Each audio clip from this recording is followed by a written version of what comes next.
Welcome on into 19 on the clock. I am your host, Brad Pushkar. Not joining me today is my co-host, Jackson McCarty, right now because it is Wednesday morning, the 26th, about 9 a.m. And the reason that we are adding this little addendum on to the top of our show is the fact that we didn't really talk about the the departure of Sean Miller from the Xavier men's basketball program.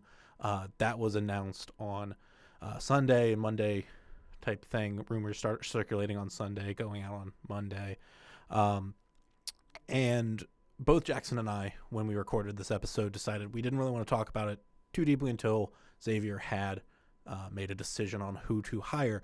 And in the time between us making that decision and me waking up this next morning, that decision has been made.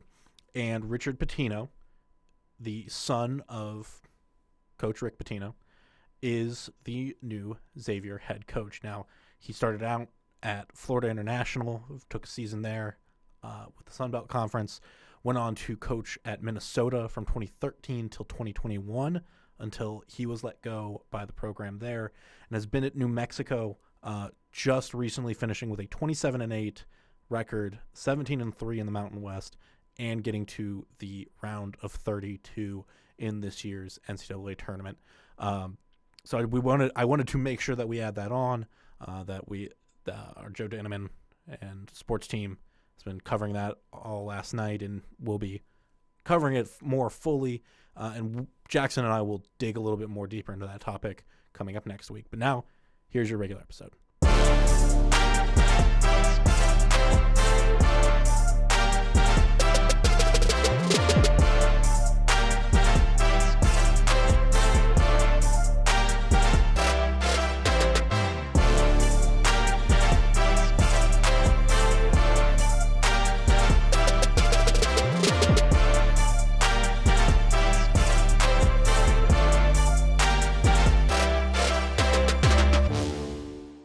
Welcome on into 19 on the Clock, your Tri-State high school and college sports podcast.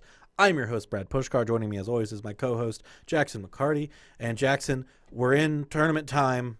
Yes. And we're coming to the end of high school tournament time. We're not even are we in tournament time. We are almost to the end of tournament time. Yeah. Which it's not a situation like football where you have this slow ramp into it all, because all these games, like, for example, we have one Tri-State team remaining in their own playoffs, that being the Cooper Jaguars.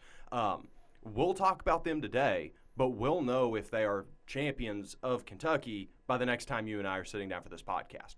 So it's like, while, yes, we have this little window to kind of get hype about it, it goes quick. So you got to enjoy every bit of it. So fast. It does not get dragged out over multiple weeks. Yes. And to your point, Ohio is finished as well. Right. And that includes Aiken High School, who made a run. And we're going to be having a guest come on and talk about their whole season and what she was able to see in covering them this year, which limits it down to who it could possibly be. Yeah, that's all the hints you're getting for now.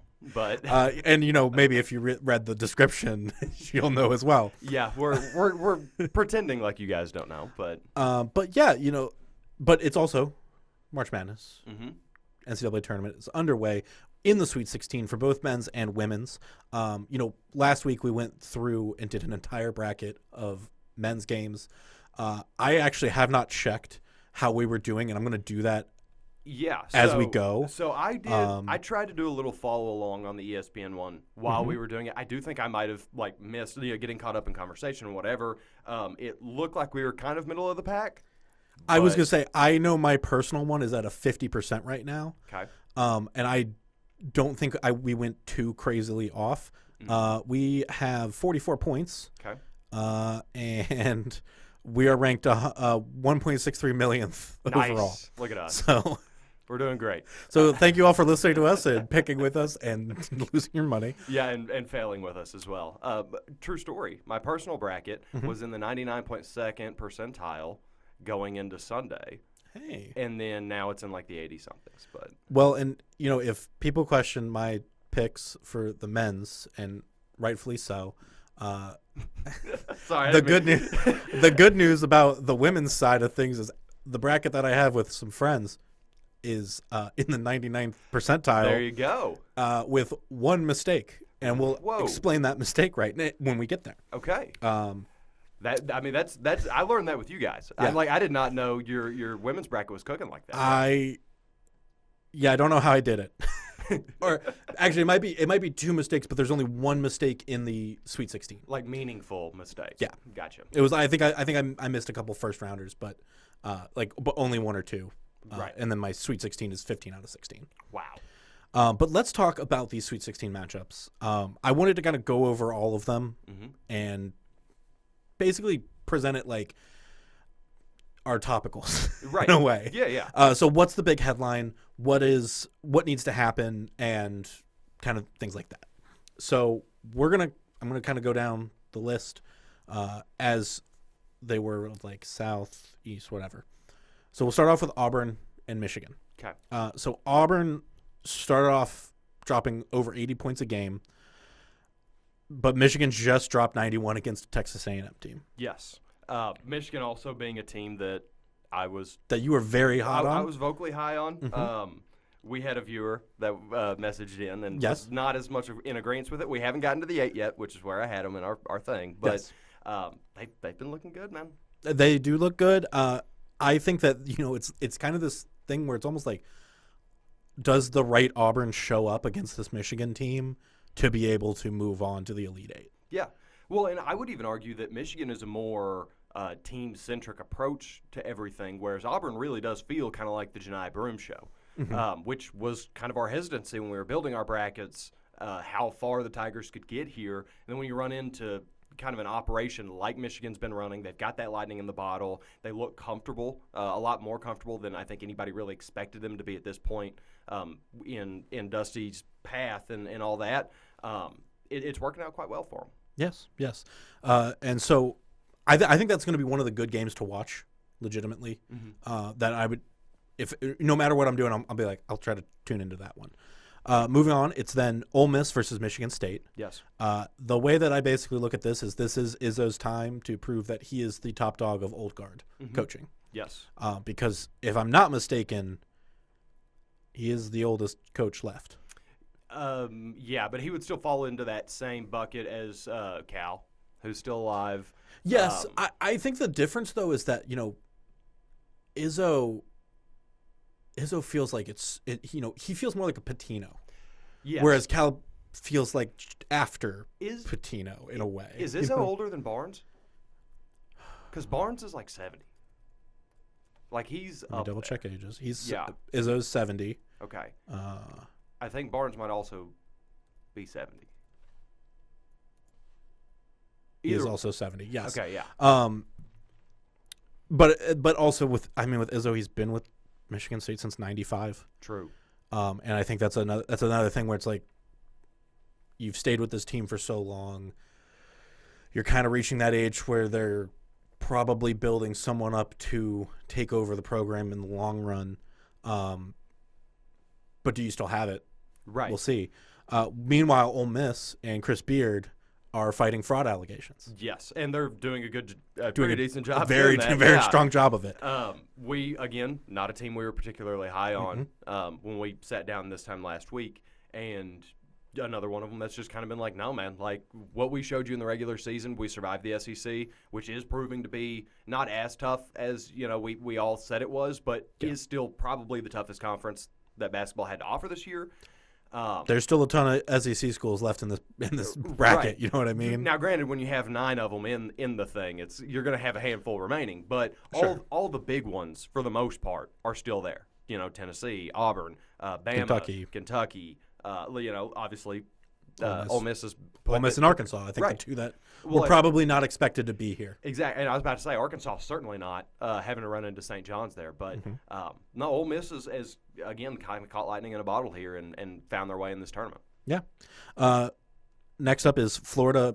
I'll say this too, real quick. My pick would be Michigan State. Yeah, I would agree. Not going into specifics of what they need to do, but I think Michigan State has it for this time.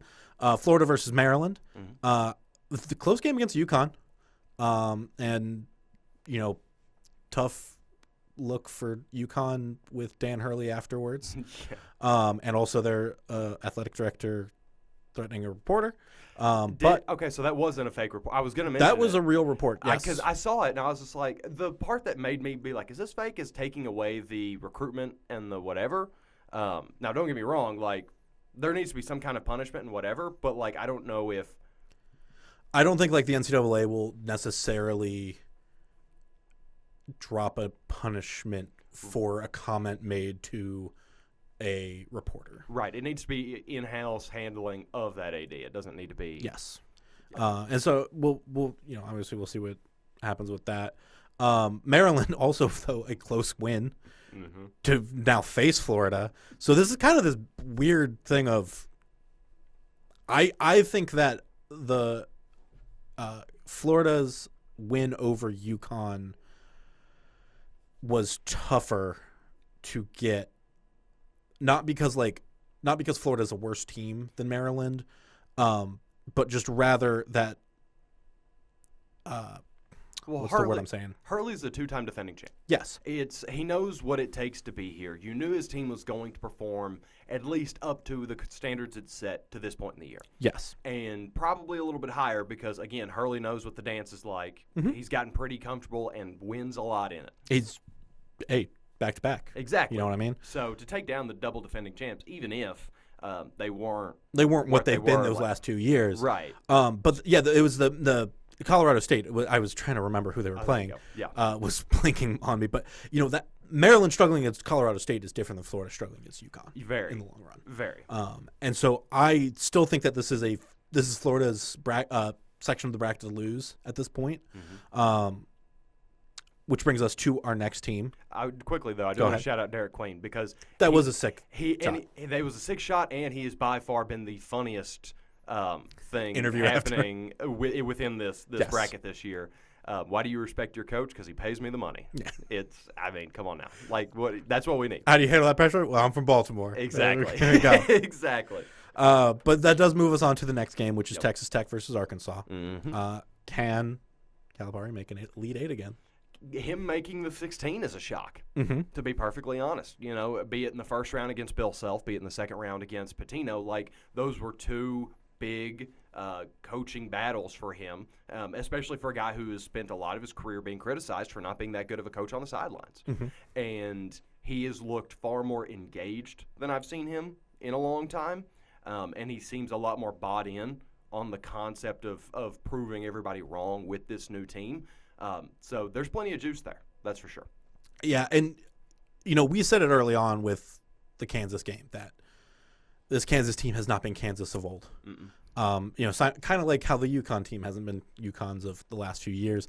I think the win over St. John's, though, massive, was huge. Well, you could see it by his wife's reaction. Like she was crying in happiness. Like it was a legitimate triumph for that team, especially with all the injuries and issues that they faced. So he's got his team ready to roll, and even without Adu, up to this point, and like it's been a wild ride for the Hogs this year, and it doesn't get any easier. Texas Tech has been a bit of a behemoth, but it's nothing you can't overcome. And that's what I think this game is for Tech is it's almost a test for JT Toppin of can you lead this team past a team that has upset a 2 seed, that has upset a 7 seed, that these kind of historical powerhouses, not necessarily St. John's, but under a Patino makes it a little bit historical in a way. And I think for him, it's also this is your big chance to build draft stock. Yes, because I feel like he's going to declare this year. I know he tested the waters last year, decided to come back to Texas Tech or to transfer into Texas Tech from where he was. And I think he's shown that he can do it. I think he's built a little bit more of a statistical resume for himself. But he still kind of, from what I've been reading, it kind of sits in that late first round, early second round, where I think you can maybe bump yourself up to the middle of the pack while helping your team advanced closer to a Final Four and hopefully a national championship if that's where they end up. Absolutely. And you got to make sure this Red Raiders team doesn't fall into a false sense of security that they've kind of had the last 2 weeks against Drake and what was it, UMC Wilmington in the first round. If they can still kind of put their foot on the gas and use that as more like ability to build up your momentum as opposed to getting comfortable, and then when you hit the proverbial buzzsaw, things kind of go sideways. That's kind of the test here. I think if you're going to slow down in that game, you need to force Arkansas to slow down first and then capitalize, then hit your brakes too. Absolutely. It's not a we're going to start controlling the game and trying to slow it down, because I think Arkansas can kind of reverse it on you. So absolutely. I'd pick Tech. I would too. As a favorite right now. I would too, but Cal does kind of scare me. But Cal is. This is another one where I'm like, it could very easily go the other way. So. This is the first time in a while I've been worried about Cal in the tournament. Yeah. We'll put it that way. Hey, there you go.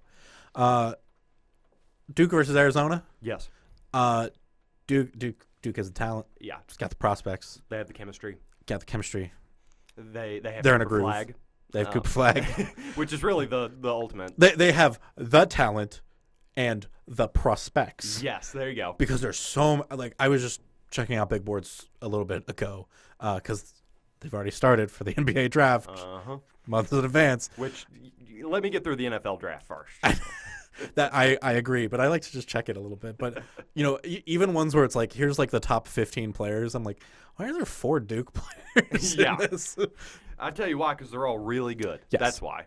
But this is Arizona and Tommy Lloyd trying to get past the Sweet 16 for the first time since he took over for after Sean Miller left. And so that will. I mean, it feels like it's a Duke game. It does. It's probably going to go there. So, while I will admit to being low on Arizona when we did this, the 16 and really any time that Duke is on the schedule, it's just how much does Duke win by in my head? Absolutely. Until we get to the 4. Yes. So, next up is BYU versus Alabama. There's a little bit of draft talent here. Yes. For people that are watching at home. I'm going to butcher his name on Alabama. Librarian Fillion. Yeah. And then on Sears. Or not Sears. Go ahead. You go. And then I was going to say Igor Demon on BYU. Yes. Both freshmen. Yeah, Sears. Mark Sears, the point guard. He'll definitely go in there. Oh, yes. Also Mark Sears. Yes. Yes. For whatever, yeah. Fillion is just one that I've seen getting mentioned of. Oh, he's got the most beautiful floater. Yes. Of any player. Yes. Right now. Comfortably. And I at the end of the day with this game, it feels like it's who runs into the Duke meat grinder is the exact note that I wrote down for myself. Yes. It feels like Bama's been a very strong team, and they'll probably move on to the Elite Eight. I don't think that they have what it takes to pass Duke. No, I like BYU personally. Just, again, kind of a chemistry issue for me. I think that they play a whole lot more as a unit than Alabama does. I think there's a lot more cohesiveness rolling through that. But, like you said, it's as much of a coin flip, and then you get to the next one, you go, oh, okay. Yeah. That's kind of where the buck stops. And so then it's the last two of matchups, which, as you said, we know our audience. So, Houston versus Purdue. As a Purdue grad, Purdue scares me every game they play. Correct. As they should. I didn't think they'd be here. I didn't think they would be here either. I thought High Point was going to get them. Yeah, you did. You did think High Point, and I thought Clemson, which very proved me wrong.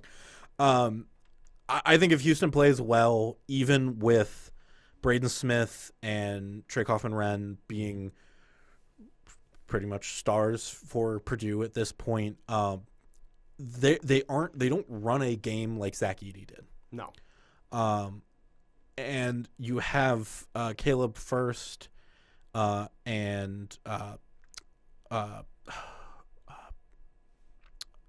Hyde, who have been kind of like popping off a little bit as like third, fourth men to get. Oh, he just got a double-double, and you're like, oh crap. Okay. Yeah, like good. It's sneaky contributors. Yes. And so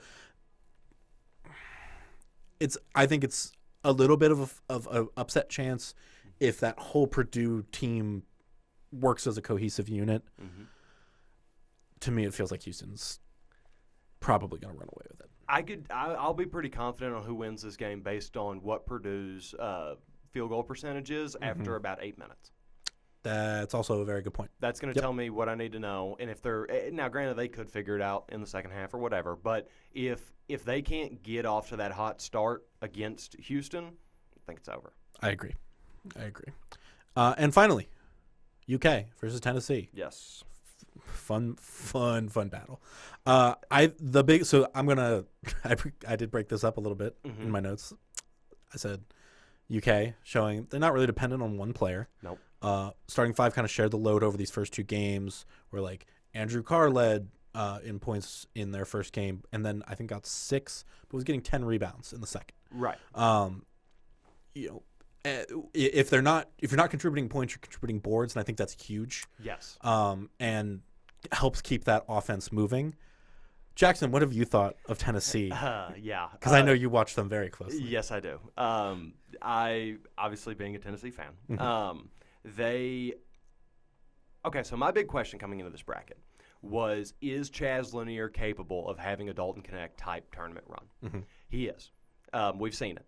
He has been the go-to. And now not to say Zakai Ziegler and Jordan Gainey and Akpara and those guys aren't contributing in their own facets, but Chaz Lanier is the guy you have to stop, because anytime momentum starts to sip away from the Vols, Lanier steps up, just starts destroying the other team. Will go on a run by himself and silence the entire arena. If Kentucky can keep him at arm's length, kind of like they did for the 2 games that they beat Tennessee during the season, they have a very good chance of putting this away, even with Tennessee's defense being still very good throughout the bracket. And, they haven't really looked out of sorts at any – their last game they had a little bit of a hesitation, but they overcame it pretty quick, and then it never really looked all that close again. So if you can limit Chaz, that's your ticket to glory here. But I don't know that while Kentucky is playing like a very, very good team, I don't know if the defense is going to be there, whereas I know Tennessee's defense is always going to be there. Yes. I agree. I think Tennessee is still likely moving forward. Well, yeah, and beating a team 3 times in 1 year. That is so hard to do. That's very tough. So the ball is in Tennessee's court, even if it hasn't looked that way at this point in the year. So, yeah, man. That's our 16 to this point. That's our 16 to this point, and that was all the men's games. Yes. Let's move over to the women now. Yeah, let's do it. So, looking at the women, I think I think part of the reason why it was a little bit easy to get a not near perfect, but closer to perfect bracket for me was there have not been a ton of upsets. Right. And so going through a lot of these are like 1-4, 2-3 matchups, except for a couple where you have a 1-5, something like that. Right. Nothing is too out of hand. So we'll start with the top because they don't do regions, so I couldn't even break it up by that. But it's UCLA versus Ole Miss. Both teams have not really impressed me in this tournament. Okay. UCLA still feels like the favorite after the season that they've had, and it's just been. It's been such a weird. It's been it was a triangle of top of the Big Ten between them, USC, Ohio State a little bit. This could be a little bit of an upset watch. Yeah. I don't necessarily think it's going to happen, but UCLA as like a favorite long term has really dropped to me, especially because of who they may play in the next game, where I think that it's going to be a tougher matchup. Okay. Which is LSU versus North Carolina State. Old Kim Mulkey. And any questions over LSU's strengths this year, because they did have some struggles in the SEC and in the regular season. They just dropped back-to-back 100-point games. Yep. If you're North Carolina State, if you're the Wolfpack, you got to get defense moving and shut that down early if you even want a chance to try to move on. Yeah. That Tigers team, I think, meshes in a really nice way that even if they're not necessarily stopping everything on defense, their offense just moves. Yeah.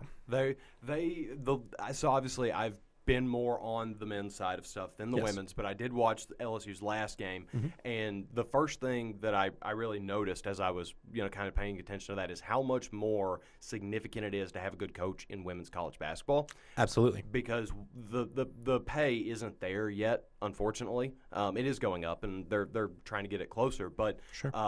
When you have somebody like Kim Mulkey, that matters more than the paycheck because there's really not going to be that much of a disparity anyways. So you want to go where the winners are. And, I mean, she just keeps winning, so it's kind of hard to bet against her. Which I do think the only thing about that is that the very last game that we're going to talk about here is a little bit of a exception to the rule. Yeah. But we'll get to that in a minute. We will. So I'll move next to USC versus Kansas State. Kansas State, a 1-point upset over Kentucky. Okay. I did think that Kentucky was going to move on. They've looked pretty strong this year. I think they just didn't turn up in the tournament like expected. But the big thing with USC is that Juju Watkins, who has been their star player, tore ACL in the first quarter of their last game. I don't know if this is the game then that goes, well, if you don't have Juju, what are you going to do? Because they still have so many other strong pieces. Right. USC isn't where they're at because of one player. She went down in the first 5 minutes of that game. They still scored over 90 points. Right. It's not like without Juju all of a sudden they don't have an offense or they don't have a shooter. They still have shooters. If anything, it just comes down to if they have a crisis of confidence. Yes. It's not a talent, like you're saying. It's not a talent issue. It's a chemistry and making sure you're still comfortable with where all the pieces are fitting. Absolutely. And I think Kentucky is struggling against Liberty, then struggling against Kansas State, but still fighting tooth and nail with them. Kansas State, I don't think, has the juice to get past Southern California. Right. But then they would have to go against the winner of Oklahoma-UConn, who I will say right now, I think will be UConn. Yeah. And UConn looks hungry. Offense has been cooking in these games. I watched highlights from their first game. I don't have who they played off the top of my head. If you can look that up for me for a second, but it was just play after play, passing to someone on the outside arc and just draining a three. So UConn beat Arkansas State 3-34. Yes. And then beat South Dakota State 91-57. Yes. And again, like 100-point games. This was the most 100-point games in any tournament ever, if I'm not mistaken. I believe it. I mean, there's tons of them littered across the bracket. Yeah, there's this league is so top heavy, but it's nice to actually have like a 2 seed be a favorite in a way. Right. You know what I mean? Like it used to always be, it was like UConn was number 1, it was a 1 seed. Notre Dame was probably a 1 seed. South Carolina was a 1 seed, and then like you'd have a 4th 1 seed that kind of rotated in and out, and like maybe a 2 seed that was like being talked about. That was kind of still a long shot. I feel like right now it's like, oh yeah, like there's some like 4 seeds that are still kind of possible. There are 2 and 3 seeds obviously that are very possible to make a long run in this. Yeah. But I'm UConn's my favorite to win it all right now. Really? And I think this just kind of continued to show that. Paige Beckers, Azzy Fudd, that whole team has just been on fire, and I don't see that getting put out. And it's Gino, right? It is what you said of have a good coach. It's like, yeah, they've had the best coach in the league. Yeah, they have the arguably for however many years now. I'm not gonna doubt him in March.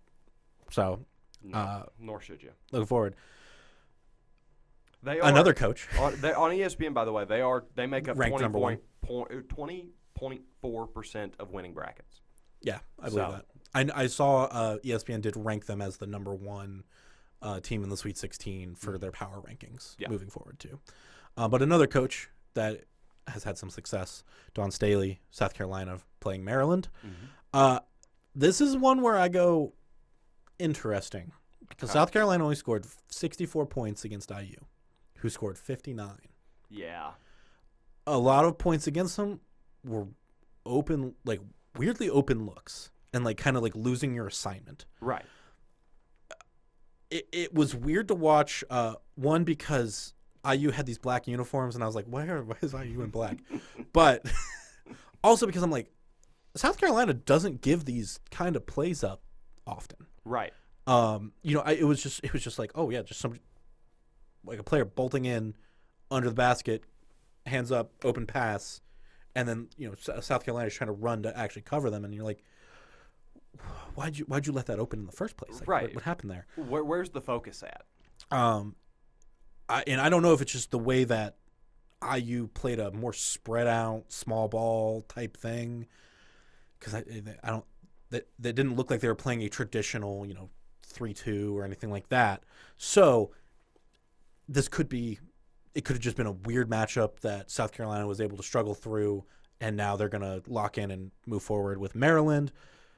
But we'll kind of see. Kind of like that Florida-UConn game. Yes. What we're expecting out of that. Yes. But again, this is the defending champions, kind of like that UConn game. Mm-hmm. I think Maryland could shake this up and surprise people. So we'll see how that one goes. And that could leave the door wide open for the next round for two massive rivals, whoever wins that, to keep on chugging. Yes. And so it's North Carolina versus Duke. Mm-hmm. We love rivalries in the tournament. Absolutely. UNC, great rebounding numbers. Alyssa Ustby was leading in scoring against West Virginia, led in rebounds against the Beavers. It's kind of like that thing I said with UK, where it's not just one person that you go to all the time. It's a team effort, and if somebody's making shots, you're grabbing the boards for them. And they kind of all adjust to what role they are needed in that game. Duke did play tight against Oregon and let Deja Kelly get some scoring runs. Ashlyn Jackson was kind of their big step up because they did not have Toby Fournier. Yeah. It's not clear if Fournier is not going to play against North Carolina. Okay. She said it was like an illness or something like it. She started feeling bad like 24 hours before the game, something like that. Gotcha. And so they didn't have a official diagnosis at the time, anything like that. There's days until the tournament, until they play again. So that could very easily change, and we'll kind of see what happens with that. Yeah, absolutely. Now we're down to our final two games. You will go. Sorry, I was going to say Battle of the Orange. Battle of the UTs. Yes. So we've got the real one, University of Tennessee, up against a 1 seed in Texas. Yes. Madison Booker leading this Longhorn team. If Tennessee can shut her down, let's start. Yep. Lady Vols had some strong performers against Ohio State. Mm-hmm. Took advantage of I think it was 23 turnovers in that game. If you make Texas make mistakes, you're in a good position. 23 turnovers, you're in any game. Exactly. But if Texas doesn't make mistakes, I don't know if you got it. So, again, this Texas team, this Texas team is kind of that fourth 1 seed that kind of slides in where you're like, oh yeah. The other three feel very strong reasons why, and I'm not saying that Texas doesn't deserve to be a 1 seed. Mm-hmm. But it is a team where you're just like, okay, yeah, that's right. They're not the perennial favorites per se, like a South Carolina ends up being, or USC and UCLA are right now. But they still feel good to at least get to the 8, probably. Absolutely. Maybe the 4. The last game I think is the best game. Okay. Let me make sure I'm not. It is Notre Dame and TCU. Yeah, Notre Dame and TCU. I think this is going to be the best game of the Sweet 16 for women, because you have two teams who have kind of these star pairings that are going to get a really shine against each other and see what happens with this. So you have Hannah Hidalgo, Olivia Miles on Notre Dame, Fighting Irish, Haley Van Lith, Sedona Prince on the Horned Frogs, TCU. Yeah. Haley has been showing that last year with LSU was they didn't fit me. Right. I'm not the problem. Right. Type thing. Well, yeah, you look at the Louisville run, and then you have the weird LSU stint in the middle. The weird LSU year. And now you've got TCU and her being back to being a 1A type player. Yeah, and she's I think her biggest thing leaving Louisville was just like, I want to win a championship. I'm not going to do that with Louisville. Mm-hmm. And at LSU, it was, I'm not being used to my strengths. You're having me defend Caitlin Clark. This is weird. Right. And with TCU, it's just been, you're the ball handler, and we'll have Sedona grab the ball if you miss sometimes. Yeah. You know what I mean? It's like, chuck up your shots, and we will cover you on the back end. Yes, and they're making that work. They won the Big 12. It's a strong team. Notre Dame seems just as locked in and just as strong. Olivia Miles did have a foot injury and played through some pain in that last game. It wasn't like it was so bad she couldn't walk on it, but she did say, like, it felt weird. I think she only got 8 points, something like that. There's plenty of time for her to rest. Mm-hmm. I think this is going to be plenty of time for her to prepare for this game. I don't think that Notre Dame's necessarily going to be sitting on a back, like have a bad foot right in this game.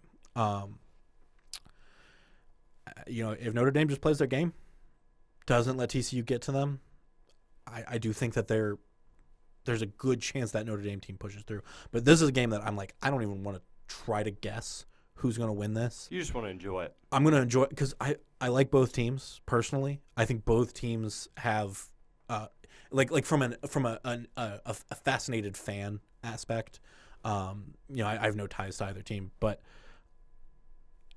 I'm not gonna be sad if like TCU loses and it's like, oh man, well, Haley Van Lith is off. It's like, oh no, but you still get to watch Olivia Miles and Hannah Doggo keep playing, right? And then face that likely Texas team if they do pass Tennessee. So that's one of my games where I'm like, if you got the time, if you're looking for something to watch that one. I think that's going to be a great game. That can be, that's your game of the week, so to speak. Exactly. It's that, and what was the other one and then the UK-Tennessee game I think is also going to be very good. Yeah. Just if for nothing else but the emotion. Yeah. Yeah. For sure. All right, so we'll say, I do know our guest is in the building, but we're going to knock out this Kentucky stuff right. We're going to talk about Cooper real quick. Yes, we are. So the Cooper Jaguars, we've been following along here recently. We got to kind of catch the end of their season with our preview things that we were doing before the playoffs hit. We know how good Cooper is. Now, I do want to quickly set up who they're playing. They've got Henderson County on Thursday, the Colonels, 25-6, 61 points to 48.2 allowed. 3 players with 11 points per game or more, and then they're a very solid 3-point shooting team, almost at 38%. On the other side of stuff, the Jags, we talk about Andy Johnson a lot for good reason because he is a demon on the court. Yes, he is. Over 23 points per game, leading the team in rebounds, over 6.5. It's a really interesting dynamic for the Jags because while they have that, they don't really have that many secondary scores, which it sounds like is a lot of what Henderson County does anyways. That's kind of what they prioritize. Everybody gets a chance at the rock. They don't just run through that one player. I'm curious to see how that all kind of falls out. I do feel good about Cooper here. I start to get a little bit worried when you look at the remainder of the Kentucky bracket. So I'm going to take a quick glance at how all that's going. So if they win this, they'll either play Great Crossing or Davies County on, let me make sure I've got my dates right, on Friday. Okay. So they will immediately jump into that. Great Crossing, from the little bit I've seen of them, they are a very good team. So if they make it through, that does kind of start to raise the hairs on the back of my neck. But when we were going through the regional bracket, I hammered home that Andy Johnson is the tournament guy to watch, at least for myself. And he has proven that. By going on the run, and then they beat Lloyd in a fairly comfortable manner at the start of the regionals, or at the end of the regionals, rather. And it's one of those things that Cooper has a certain extra motivator. Now, I don't want to delve too far off into it because we only really have Facebook posts by Coach Sullivan's wife to reference. But I do want to mention it because it does feel like a very big storyline. And regardless of real or not real, it's probably still bulletin board. Absolutely. So Coach Sullivan's wife made some social media posts, I want to say almost a month ago now, saying that the school board had informed the coach that he was probably not going to be brought back. They were going to let him go or he could resign or however that was going to shake out. Now, obviously, they did not figure on him being where he's at right now. I think his team is very much Fighting for him. Right. They're invested in that. There is that extra motivator. I don't know what the relationship is like between Coach Sullivan and the folks who make decisions over at Cooper High School, but I do know within that post by his wife, she had mentioned that he wanted to be at Cooper. He wanted to finish his career out at Cooper. So I like to believe that there's a path where they keep things rolling how they are, especially if you can get another win or two. Mm-hmm. And if you can get 4 more, then that's icing on the cake. You really can't let that guy walk at that point. But it is cool to see how the team has kind of come behind and supported him in that and been like, no, we're going to do everything we possibly can to prove to everybody that you're the man for this job. And that's just a real testament to how that team's ran. And hopefully this time next week we'll be doing a recap on Cooper's season and talking about if they can defend that title next year. I was going to say that's a great way of wrapping it up, and I love that. Yeah. When are these games? When is this first game coming up for Cooper? First one is Thursday, okay. And then they'll have the second round Friday, and then hypothetically third, fourth, Saturday, Sunday. Wow. Yeah. Back to back. That's rough. Yes. But we'll keep an eye on that, and we will obviously be talking about it. Let me make sure I didn't just lie to you. Okay. Because you're right, that is an absurd. I was 28th, 29th. Oh, so they do a doubleheader on the 29th. So we'll have it known by Saturday. Okay. Yeah. So not only is it rough, Still it's tough. more rough than I thought it was. Yeah. Yeah, obviously best of luck to Cooper as they move forward here, and we'll be talking about them again next week. Yes. But we're going to talk about a team that we talked about last week. Mm-hmm. So let's take a quick break, and we're going to bring in our guest, Regan Holgate. All right, so we have hinted at a secret guest that if you know anything about Fox 19, it was not a secret because Regan Holgate has been following the Aiken Falcons very closely. It's been a special season for them, so to get to be on the front lines of that. Now that it's all over, how you feel? I think the real question is, how am I holding up? Yeah, there you go. Yeah, exactly. Right?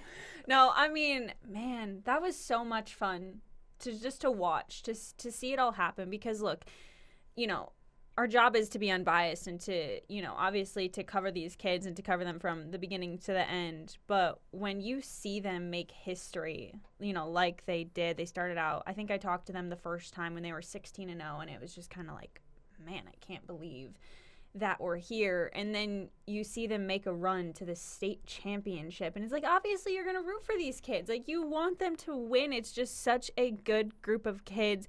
Head coach Darrell Black is one of the best people I think I've ever had the chance to talk to, and the way that he has rebuilt this program from year 1 to now it being year 4 for him is just absolutely incredible. I think I'm still maybe coming down off of like the wave of like emotion that hit me when they won that semifinal game. Yeah. Because I was there for that. I wasn't, in person for the state final game, but man, I don't even know how to put it into words sometimes. It was so much fun covering them this season. And I will say, for a little bit of behind the scenes, you had found the stream and you had it on in the newsroom. Oh man! And now, it's okay. I think, especially once you're outside of like the CMAC games and things of that nature, to start showing your pride with that team, because going up against whoever it is, it's out of our region. Right. Mm-hmm. And I have never seen anybody as invested in a game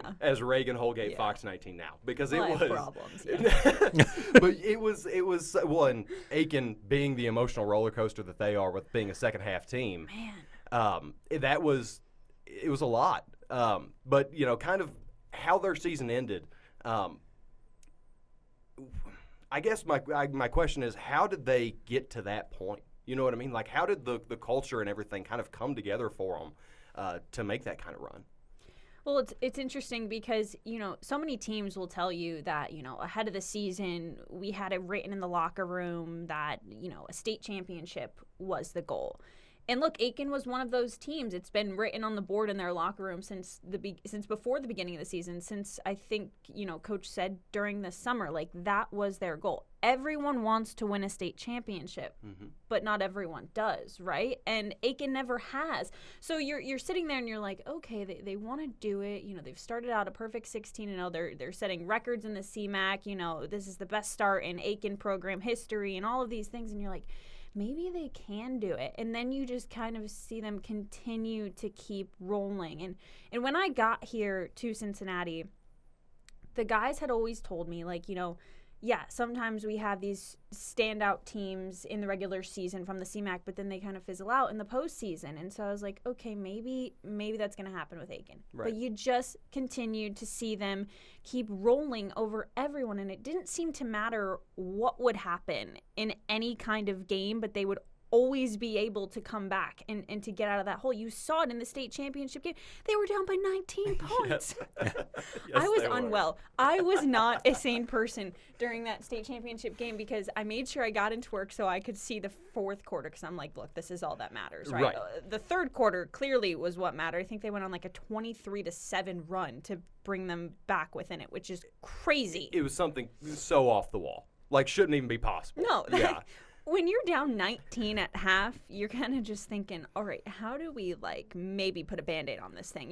Like, right. how do we stop the bleeding? How warm are the buses going to be? Right. That's kind of what starts creeping in there. Yeah, exactly. So, no, just to see them go from that, and Darrell Black said it all season long, we're the best second-half team in the state, and they continued to prove that. I think it all came down to, one, resiliency.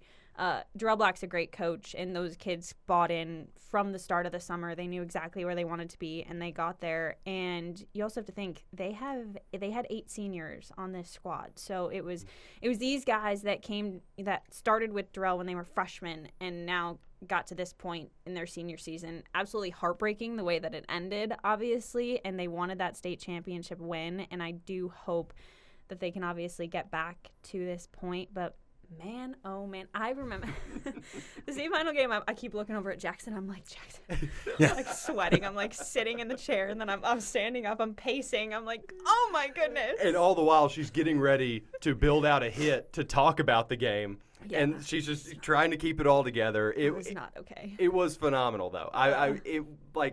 That game, even without it being the favorable outcome, was still insane. No, that's one of the best. Probably third, fourth quarters you could argue in high school basketball this season. Just the way that they were able to come back and just the resiliency. And I started joking with Darrell near the end about he doesn't like to call timeouts. That's what the guys had told me. He's like, coach isn't gonna call a timeout, like, because we know exactly what he's gonna tell us, right? And so I started like making fun of him like on Twitter near the end of it. I'm like, Coach D Beta, he doesn't call timeouts. Like, he doesn't. Like, figure it out, kids. And okay, he called quite a few timeouts in that final game. But yeah, man, what a run for them to go on. Absolutely.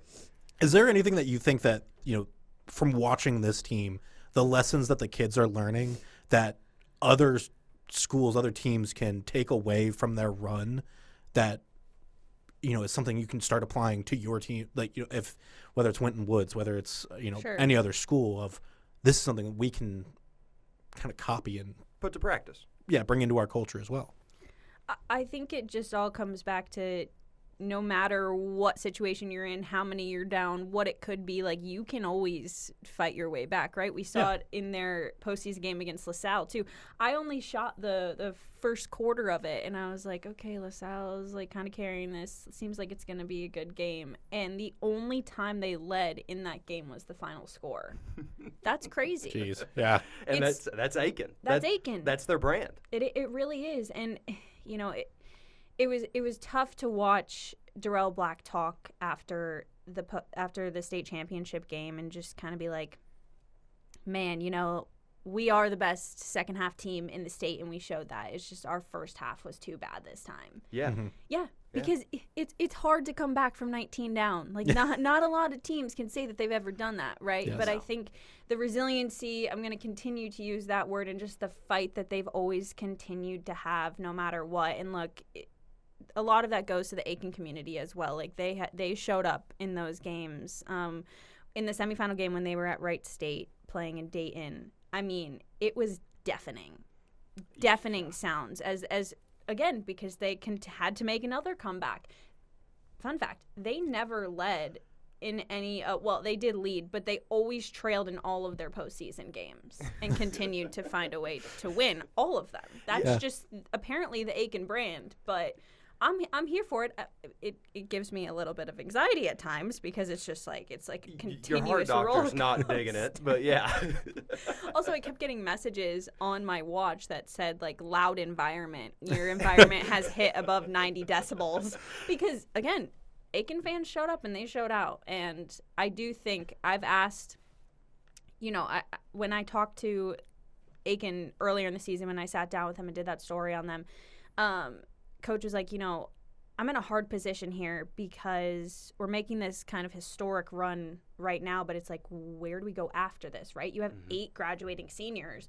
Where do you move on from this? And he's like, hey, all of these younger kids, those sophomores, those juniors, and even a few of the freshmen are learning what it takes to win. And he's like, we can run it back. Yeah. It's like, and now he's motivated, too, because he's standing there with this state runner-up trophy, and he's like, I don't want this. If you didn't already have the bulletin board material, there you go, yeah, right? exactly. Now, I will say, so I remember watching the highlights you cut from the semifinals game. And like in final quarter, when we're playing those highlights and whatnot, you don't really hear that much crowd noise. You brought your volume down on that video, and you could still hear the crowd noise. That's how, like, it was. That's one of the only times I've watched FQ and been like, oh, it was so loud in there, we couldn't get rid of it. No, I know. It was infectious, truly. It was awesome. And too, in that game, Jaden Arnold put the team on his back. I think he had 19 points. He averaged, I think, around 20 points a game this season, and it was awesome. I was fully expecting like Aiken to storm the court because we had seen a court storming earlier in the day, so I was like, Aiken's gonna do it. But yeah, I mean, even they had to come back down. They had to come back from another deficit, and they did it. And man, it's hard to describe just what we watched with Aiken this season. And I mean, it's history. You don't see a lot of CPS schools playing for a state championship. Right. And for them to be one of them, for them to make the kind of history that they did, and no, it's not the result that they wanted, but there's still so much to be proud of for this season. Well, and I remember during football season, and I'm not going to remember where the specific mark was, but I know Taft made a really good run as well, and they were like the first CPS school to get to a certain mile marker. Yeah. Aiken kind of raised that on the basketball side. This will be the last question because I know our Fox 19 Now sports team is constantly. Oh, I know you can. Oh, I know it. But I want to end on a positive. Okay. Because you've spent so much time involved in this Falcons basketball season. In 5 years from now, what's the moment from this season that's going to stick in your brain, and that was the defining moment for the Aiken Falcons? Holy wow. I know. What a loaded question. I know. To boil down an incredible season into such a small moment feels kind of forced, but I'm going to do it anyways. Okay, well, so when Gabby and I went to the state semifinals, they were at Wright State in Dayton. I obviously asked to shoot the Aiken game. Of course. And it was, I believe it was in the fourth quarter. Again, Aiken's making their run again. They've padded the lead enough at this point. Like, it just kind of feels like, all right, this is over with. Just, we need 8 more until they're on to the state finals, right? Right. And Jaden Arnold again and won. And he comes straight into my camera, and I was just like, whoa. Like, this is the moment. Yeah. This is the highlight. Like, this is the highlight that you have to show. And, I mean, I think that entire highlight reel also was Jaden because, again, he had 19 points, and it just felt like he absolutely lit a fire under those guys and basically carried them to that win. But that moment will continue to stick in my mind. And I talking to him, you know, after the game, too, and just all the emotion, like he can barely string a sentence together because they're just so excited and elated to be in that position. I think that will definitely stick out to me for sure. I just remember like him coming into the camera. When you're shooting, like, you know when you've got the money shot, right? Yes, absolutely. Like, and that felt like money. That was like, okay, that's the dagger. This is cemented. We're good. If you were to get to do a full season recap of Aiken, like in a story, that would be your closing shot. Absolutely. And I mean, yes. You'd probably have to use something from the state final game, but naturally that would be like the moment for me, because that kind of just felt like, okay, no matter what happens, like this Aiken team seems like they're going to do it every single time. You saw that in the state final game. So, yeah, exclamation point for sure. All right, so first and foremost, I appreciate you taking a time out of your day to come on this podcast. But we have something big coming up on Saturday. What's on Saturday? The new sports show, right? Sunday, sorry. That's, you know what, that is on me. That was not a great host move. But we've got some big plans on Sunday if you want to kind of preview a little bit of that for us. Well, actually, I'm going to have to correct you, host. Okay, go for it. Also, you know my name. You don't have to call me host. Co-host. Jackson McCarty, you're wrong. Our new sports show actually premiered this past Sunday. I'm all out of Silly. whack. Yeah. We started the 5-day work week on producing. What do you know? I can't keep my head on straight. That's he, what he knows that you guys make a sports show. Yes. And well, that you guys is make new. you guys make like 10 sports shows, but yes. Well, we do have 4 people now, so yes. It's a lot of content that we pump out. Absolutely. But we do have a new sports show now that just premiered this past Sunday because we wanted to get it out there ahead of opening day. It was our Reds opening day special. And the name, drumroll please. The audio listeners are going to hate that. Yeah, it's terrible. Cincinnati's sports show. Boom. Woo! Look at that. Pretty broad, folks. We can talk about anything. No, and I'm like, Cincinnati's, and it's Cincinnati apostrophe S. I'm like, do we own Cincinnati Yes. sports? We are We Cincinnati's flagship station. We are. We really are. Now we're the flagship station of the Cincinnati Bengals, and now we're partnered with the Reds. Right. What can't Fox 19 do? And we had the Xavier set up with. True. Yeah, I mean, like we've got our hands in a lot of different pots. We Hey, do. we are the Tri-State's high school and college sports podcast. We are. Look at that. We do it all. We do gotta- it we all made here that at claim Fox early. 19. Yes. We locked that down. Yes, we planted the flag on that one. But okay, No, but now I will. So it's great. Yeah. And so 30 minutes every Sunday night starting at 11:30 with the whole team, me, Gabby, Joe, and Jeremy. And the idea for this show, obviously there will be certain specials that we do pertaining to whatever happens the week before or the week after. Like this past week it was Reds opening day. This Sunday it will most likely be opening weekend reaction, things like that.